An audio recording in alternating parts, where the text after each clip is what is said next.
Bismillahirrahmanirrahim. Imam Al-Qurtubi mengatakan, kalau seandainya Isra Mi'raj itu terjadi ruhnya saja, maka ini apa bedanya dengan mimpi? Tidak dijadikan mukjizat besar, layaknya orang bermimpi. Tapi kalau seandainya Isra Mi'raj itu terjadi dengan ruh dan jasad, barulah ini mukjizat besar, di mana tidak ada satupun para nabi, bahkan para malaikat sekalipun, yang mampu tembus sampai ke Sidratil Muntaha. Artinya ini peristiwa spektakuler, peristiwa yang menakjubkan, yang belum pernah ada sejarahnya sejak Adam sampai manusia yang terakhir diwafatkan, kecuali hanya terjadi kepada Rasul kita Muhammad sallallahu alaihi wasallam. Ma'asyiral muslimin yang dimuliakan Allah Subhanahu wa taala, sebelum terjadi Isra Mi'raj, ada peristiwa yang sangat menyakitkan bagi Nabi sallallahu alaihi wasallam, di mana Nabi sallallahu alaihi wasallam mengalami kesedihan hampir 1 tahun. Bahkan tahun itu disebut Amul Hazni, tahun kesedihan. Kenapa? Karena 2 manusia yang sangat dicintainya meninggal di tahun yang sama. Pertama Abu Talib, paman Nabi sallallahu alaihi wasallam, dan yang kedua istri beliau Khadijah bintu Khuwailid radhiyallahu anha. 2 manusia yang selama ini menopang dakwahnya meninggal di tahun yang sama. Bahkan Nabi sallallahu alaihi wasallam mengalami penderitaan yang luar biasa dalam dakwahnya setelah kematian 2 manusia ini. Mulailah Rasul SAW menawarkan Islam ke kabilah-kabilah dan meminta mereka untuk melindungi Rasul dalam rangka menyebarkan dakwah Islam, tapi tidak ada satupun kabilah yang mau melindunginya. Akhirnya Nabi SAW berencana pergi ke daerah yang jauh dari Mekah. Terpikir Rasul SAW ingin berdakwah ke kota Taif. Berangkatlah Rasul ke Taif. Tapi sampai di Taif, semua kepala-kepala suku di Taif mereka serentak satu nafas untuk mengusir Nabi SAW. Maka mereka pun mulai melakukan kekerasan dengan cara melempari Rasul dengan batu. Maka Rasul pun harus menghindar dan melarikan diri, sehingga Rasul SAW terjebak di kebun kurma. Di kebun kurma milik Rabi'ah.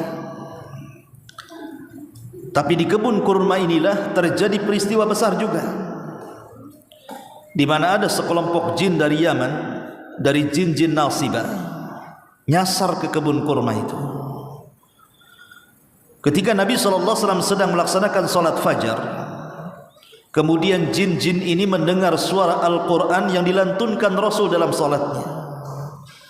Tiba-tiba mereka sekali mendengar Al-Quran, mereka pun beriman, dan kisahnya direkam dalam suratul jin.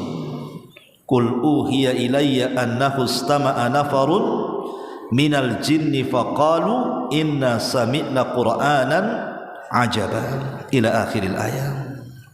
Seolah-olah ketika orang-orang Taif tidak mau masuk Islam, mendengarkan ayat-ayat Al-Quran dibacakan Rasul, maka Allah ganti dengan makhluk lain dari kalangan jin yang kemudian beriman kepada Nabi SAW.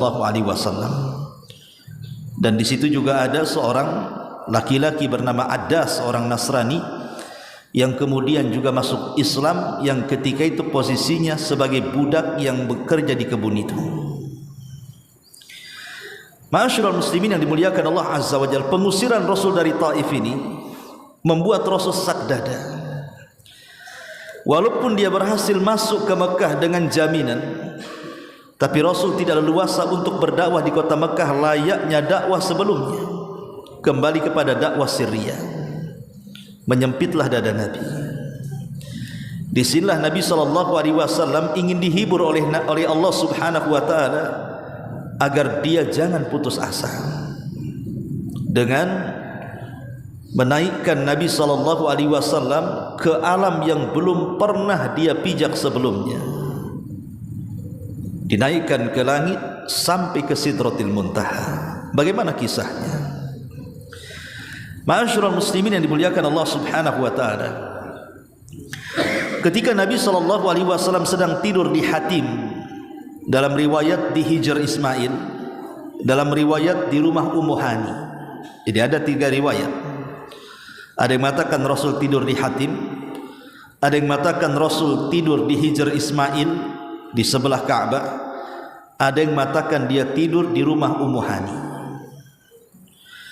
Disitulah Jibril alaihi salatu wasallam membangunkan Nabi sallallahu alaihi wasallam, kemudian membelah dada Nabi sallallahu alaihi wasallam, mengambil jantungnya, kemudian mencucinya dengan air zam-zam di dalam bejana emas, kemudian memasukkan banyak hikmah di dadanya. Kenapa terjadi pembelahan dada dan berapa kali Rasul dibelah dada? Ada yang mengatakan 3 kali, ada yang mengatakan 2 kali.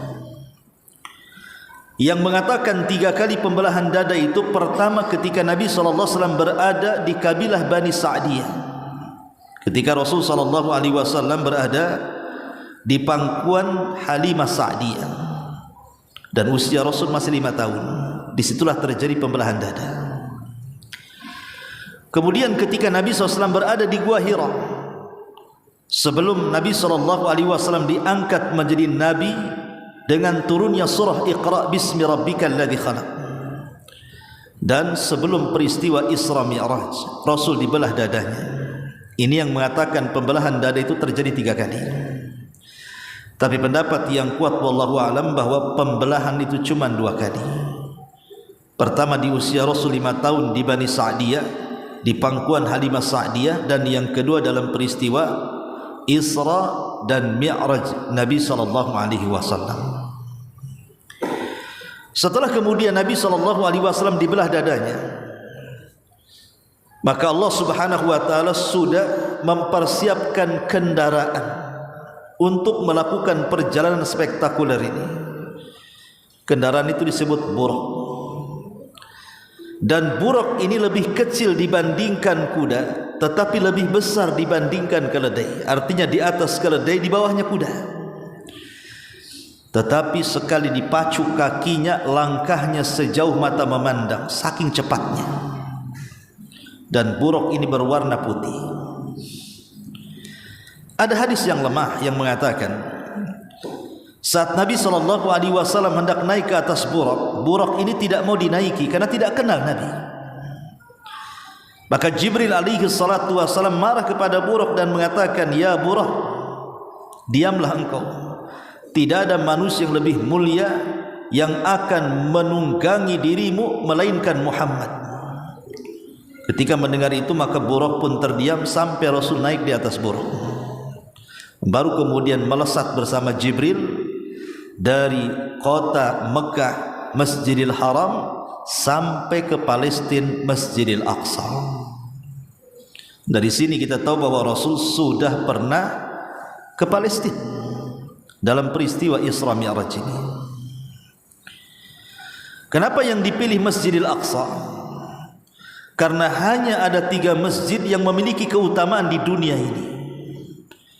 Pertama, Masjidil Haram, orang yang solat di dalamnya sama dengan 100.000 kali solat dibandingkan di masjid-masjid yang lainnya. Yang kedua, Masjid Nabawi, orang yang solat di Masjid Nabawi sama dengan 1000 kali solat di masjid-masjid yang lainnya. Dan yang ketiga, Masjidil Aqsa, pahalanya sama dengan 500 kali solat dibandingkan di masjid-masjid yang lainnya. Tapi riwayat ini dilemahkan, dan yang sahih 250. Jadi 1 kali salat di Masjidil Aqsa sebanding dengan 250 kali salat di masjid-masjid yang lainnya. Inilah riwayat yang sahih. Lah sampai di sinilah peristiwa yang disebut dengan Isra, dan itu digambarkan dalam surah Al-Isra di ayat pertama. Setelah Nabi SAW sampai di Masjidil Aqsa, rupanya Nabi SAW sudah dinanti oleh para nabi. Jadi para nabi datang dengan ruh-ruh mereka, kemudian digambarkan di belakang Nabi SAW, dan mereka meminta bahwa Rasul disuruh untuk mengimami mereka dalam salat. Kalau ada yang bertanya, lah Rasul aja belum sampai di Sidratil Muntaha, artinya belum ada kewajiban salat. Kenapa Nabi SAW bisa salat sebelum adanya perintah salat? Kalau peristiwa itu setelah terjadi Mi'raj, ya, karena sudah ada perintah salat. Tapi salatnya Rasul menjadi imam di belakang para nabi, wallahu a'lam bagaimana bentuknya, apakah digambarkan di belakang Rasul para nabi itu. Tapi yang jelas bahwa Rasul SAW mengimami para nabi itu sebelum peristiwa Mi'raj. Padahal salat itu diperintahkan setelah Mi'raj. Maka jawabannya adalah salat itu sudah diperintahkan sebelum adanya Isra Mi'raj, tapi belum diwajibkan. Rasul salat itu hanya 2 rakaat di pagi dan di petang hari. Baru setelah peristiwa Mi'raj inilah berlaku salat 5 waktu, sama dengan puasa. Puasa sudah diperintahkan di Mekah, Rasul sudah puasa, tapi diwajibkannya puasa itu pada tahun 2 Hijriah, setelah hijrahnya Nabi SAW. Lah setelah Nabi SAW salat di belakang para nabi dan Rasul, dari sinilah wajar kalau Nabi SAW dikatakan Sayyidul Anbiya'i wal Mursalin, pemimpinnya para nabi dan Rasul, karena dia menjadi imam bagi seluruh para nabi dan Rasul. Seolah-olah mereka mengatakan bahwa engkaulah wahai Muhammad menjadi estafet terakhir untuk meneruskan dakwah tauhid yang pernah didakwahkan oleh para nabi dan Rasul. Ya, karena dia nabi yang terakhir, kata Rasulullah, nabiyya ba'di, tidak ada nabi sepeninggalku. Maka sebelum kemudian Nabi SAW naik ke atas langit, ingat buraq itu hanya sampai di Masjidil Aqsa saja. Kemudian Rasul menambatkan buraq, lah tempat tambatan buraq itu konon hari ini dijadikan tembok ratapan orang-orang Yahudi. Dulu buraq itu ditambat di situ, di tembok itu. Tapi sekarang tembok itu menjadi tembok ratapan, dan orang Yahudi mengklaim itu bagian daripada Haikal Sulaiman. Ketika Nabi SAW hendak di-mi'rajkan, artinya mi'raj itu dinaikkan, maka tiba-tiba Jibril membawa 2 minuman. Pertama susu, dan yang kedua khamar. Tapi Nabi SAW memilih air susu, kemudian meminumnya dan meninggalkan khamar. Padahal ketika itu khamar belum diharamkan, masih boleh diminum, karena pengharaman khamar itu terjadi di Madinah setelah hijrah. Tapi Nabi SAW tetap memilih susu dan meninggalkan khamar. Maka Jibril mengatakan, kalau engkau memilih khamar wahai Muhammad, maka engkau akan terfitnah, begitu juga umatmu. Tapi karena engkau memilih air susu, maka laqad hudita wa hudiyat ummatuka, engkau telah diberikan hidayah dan umatmu juga akan diberikan hidayah.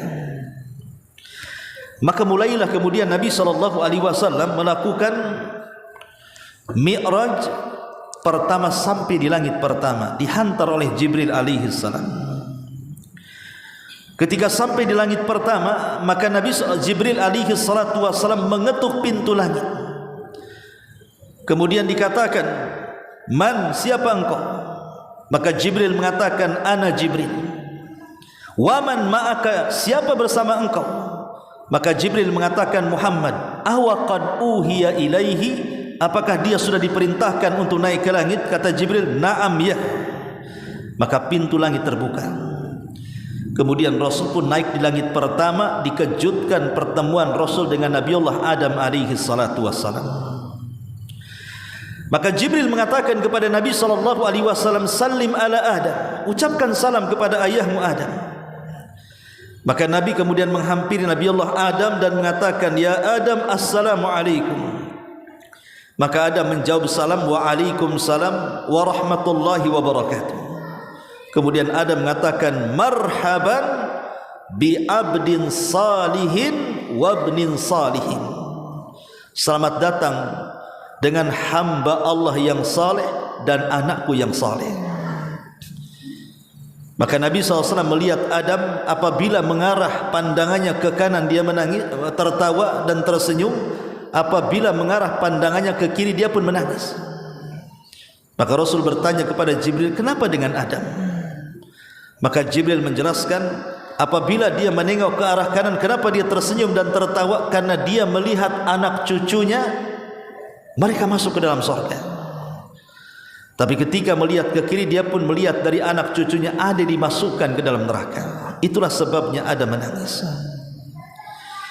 Kemudian setelah itu Nabi SAW dan Jibril naik ke langit kedua. Dan Abdullah ibn Mas'ud radhiyallahu anhu mengatakan jarak langit pertama ke langit kedua itu 500 amin, 500 tahun jaraknya itu. Tapi dengan sekejap mata saja akhirnya Jibril dan Rasul sallallahu alaihi wasallam berhasil mengetuk langit kedua. Kemudian Jibril meminta dibukakan. Maka penjaga pintu langit mengatakan, "Man, siapa kamu?" Maka Jibril mengatakan, "Saya Jibril."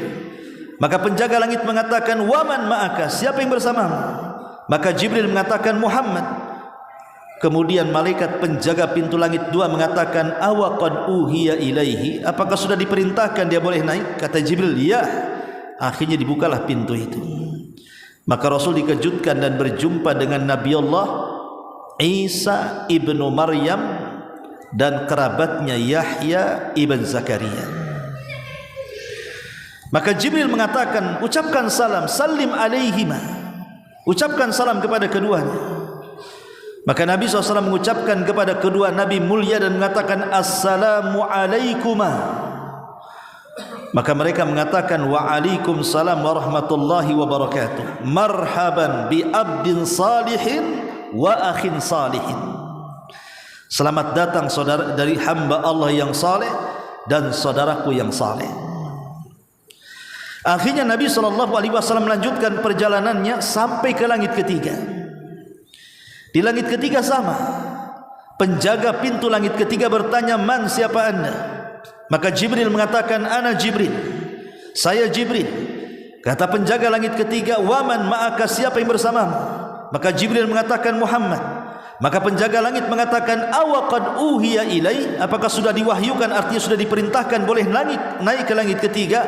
Kata Jibril, "Ya." Maka dibukakanlah pintu itu. Naiklah ke langit ketiga. Maka Rasulullah SAW dikejutkan, berjumpalah dengan Nabi Yusuf alaihi salatu wassalam. Kemudian Jibril mengatakan, "Ucapkan salam kepada Yusuf." Maka Rasulullah mengatakan, "Assalamu alaikum." Kata Yusuf, "Waalaikumsalam warahmatullahi wabarakatuh. Marhaban bi abdin salihin wa akhin salihin." Selamat datang hamba Allah yang saleh dan saudaraku yang saleh. Kemudian Jibril naik lagi dengan Rasulullah SAW ke langit keempat. Maka penjaga langit keempat bertanya lagi, "Man, siapa engkau?" Maka Jibril mengatakan, "Ana Jibril." "Wa man ma'aka?" Siapa yang bersamamu? Kata Jibril, "Muhammad sallallahu alaihi wasallam." "Awa qad uhiya ilai?" Apakah sudah diwahyukan dia boleh naik ke langit keempat? Kata Jibril, "Ya." Maka dibukakanlah pintu langit keempat. Maka Rasul dikejutkan berjumpa dengan Idris alaihi salam. Maka Jibril mengatakan, "Ya Muhammad, ucapkan salam kepada Idris." Maka Rasul mengatakan, "Assalamu alaikum." Maka Idris mengatakan, "Waalaikumsalam warahmatullahi wabarakatuh. Marhaban bi abdin salihin wa akhin salihin." Selamat datang wahai hamba Allah yang saleh dan saudaraku yang saleh. Kemudian Jibril naik lagi ke langit kelima. Begitu juga langit kelima, penjaga pintu langit bertanya lagi, "Man, siapa kamu?" Maka Jibril mengatakan, "Ana Jibril." Padahal Jibril itu pemimpin para malaikat. Tetapi tetap dia meminta izin menghormati penjaga langit.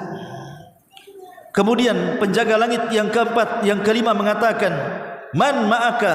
Siapa yang bersamamu? Maka Jibril mengatakan, "Muhammad." "Awa qad uhiya ilai?" Apakah sudah diwahyukan dia boleh naik? "Ya," kata Jibril. Maka dibukakanlah langit kelima. Maka Rasul dikejutkan berjumpa dengan Nabi Allah Harun alaihi salam. Maka Jibril mengatakan kepada Rasul, "Ucapkan salam kepada Harun." Maka Rasul mengatakan, "Assalamu alaikum." Maka Nabi Allah Harun mengatakan, waalaikumsalam warahmatullahi wabarakatuh, marhaban bi abdin salihin wa akhin salihin. Selamat datang hamba Allah yang saleh dan saudaraku yang saleh. Kemudian Jibril naik lagi ke langit ke-6. Begitu juga dia meminta izin. Kemudian penjaga langit ke-6 mengatakan, man, siapa engkau? Kata Jibril, saya Jibril. Wa man ma'aka, siapa yang bersamamu? Dia mengatakan Muhammad. Awa qad uhiya ilai, apakah sudah diperintahkan dia boleh naik ke langit ke-6? Kata Jibril, ya. Maka dibukakan langit ke-6. Setelah naik ke langit ke-6, dikejutkan dengan perjumpaan Rasul dengan Nabi Musa, nabi yang paling masyhur dari nabi-nabi Bani Israel. Maka Jibril mengatakan kepada Rasulullah, salim ala Musa, ucapkan salam kepada Musa. Maka Rasul mengatakan, assalamualaikum ya Nabi Allah Musa. Maka Musa alaihi salam mengatakan, waalaikumsalam warahmatullahi wabarakatuh, marhaban bi abdin salihin wa akhin salih. Selamat datang hamba Allah yang saleh dan saudaraku yang saleh. Tiba-tiba Musa menangis. Maka Rasulullah SAW bertanya kepada Jibril, kenapa Musa menangis? Maka Jibril alaihi salatu wassalam menjelaskan bahwa Musa menangis dan dia pun mengatakan, sungguh ada seseorang anak muda yang datang belakangan diangkat menjadi Nabi dan Rasul, tapi umatnya memenuhi sorga lebih banyak dibandingkan umatku. Akhirnya kemudian Rasulullah SAW dengan Jibril diangkat ke langit yang terakhir, ke langit ke-7. Disitulah berjumpa dengan siapa? Nabi Allah Ibrahim alaihi salatu wassalam. Kata Rasul, tidak ada nabi yang mirip mukanya dengan diriku melebihi Ibrahim. Wajah Rasul persis seperti wajah Ibrahim alaihi salam. Ya, karena Rasul adalah keturunan Ibrahim alaihi salam. Kemudian setelah itu Nabi SAW diajak oleh Jibril ke mana? Ke tempat Ka'bahnya para malaikat. Di mana tempat Ka'bahnya para malaikat? Di Baitul Ma'mur. Disitulah Nabi SAW melihat setiap hari ada 70.000 malaikat yang masuk ke Baitul Ma'mur, kemudian tawaf, kemudian setelah tawaf mereka pun keluar dan tidak pernah kembali. Tapi besoknya datang malaikat yang lain dengan jumlah yang sama, 70.000 masuk, kemudian tawaf, kemudian keluar dan tidak pernah kembali lagi. Begitu setiap harinya. Inilah firman Allah Subhanahu wa taala, wa ma ya'lamu junuda rabbika illahu wa ma huwa illa dzikra lil bashar wa la ya'lamu junuda rabbika illahu. Tidak ada yang tahu berapa jumlah para malaikat kecuali Allah Subhanahu wa taala. Kemudian Jibril mengatakan, aku tidak bisa mengantar dirimu. Sampai di sinilah aku bisa mengantar dirimu. Tiba-tiba Jibril beralih rupa menjadi bentuk aslinya. Itulah kedua kalinya Rasul melihat Jibril dalam bentuk asli. 600 sayap yang terbentang, di mana satu sayap Jibril saddal ufuk, bisa menutupi langit. Dan itulah sayyidul malaikah, pemimpinnya para malaikat. Maka Rasulullah SAW dibelikan rafraf. Rafraf itu semacam sayap, diletakkan sayap di pundaknya, kemudian diterbangkan ke langit. Jibril tidak bisa mengantar. Kemudian Nabi SAW melewati lautan yang sangat luas sekali. Lautan yang sangat luas di atas langit. Kemudian di atas lautan, disitulah ada arsy Allah Subhanahu wa ta'ala. Di atas arsy itulah Allah Jalla fi'ula. Ar-Rahman 'alal arsy istawa. Yang Maha Rahman beristiwa di atas arsy-Nya. Lah Nabi SAW sampai di Sidratil Muntaha. Di atas Sidratil Muntaha itulah sorga. Indaha jannatul ma'wa. Fi Sidratil Muntaha indaha jannatul ma'wa. Sampai di Sidratil Muntaha, dan di atas Sidratil Muntaha itulah sorga. Dan ujung daripada sorga adalah arsy Ar-Rahman. Sebagaimana Rasul mengatakan, idza sa'altumullaha fas'alul firdausil a'la fa innahu a'lal jannah wa fawqahu arsyur rahman. Apabila engkau meminta sorga, langsung minta sorga firdaus, kan itu sorga yang paling tinggi. karena atapnya langsung Ars Ar-Rahman Allah Subhanahu wa taala. Ma'asyiral muslimin, lah di atas Sidratil Muntaha ini dah Nabi SAW mendapatkan dua perintah, dua perkara.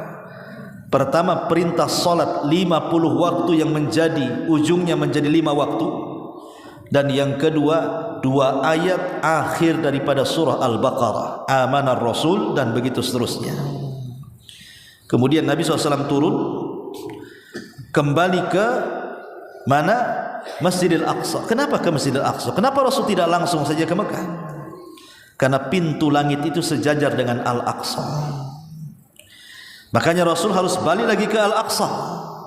Baru setelah kemudian ke Masjidil Aqsa, Rasul SAW naik buruk lagi.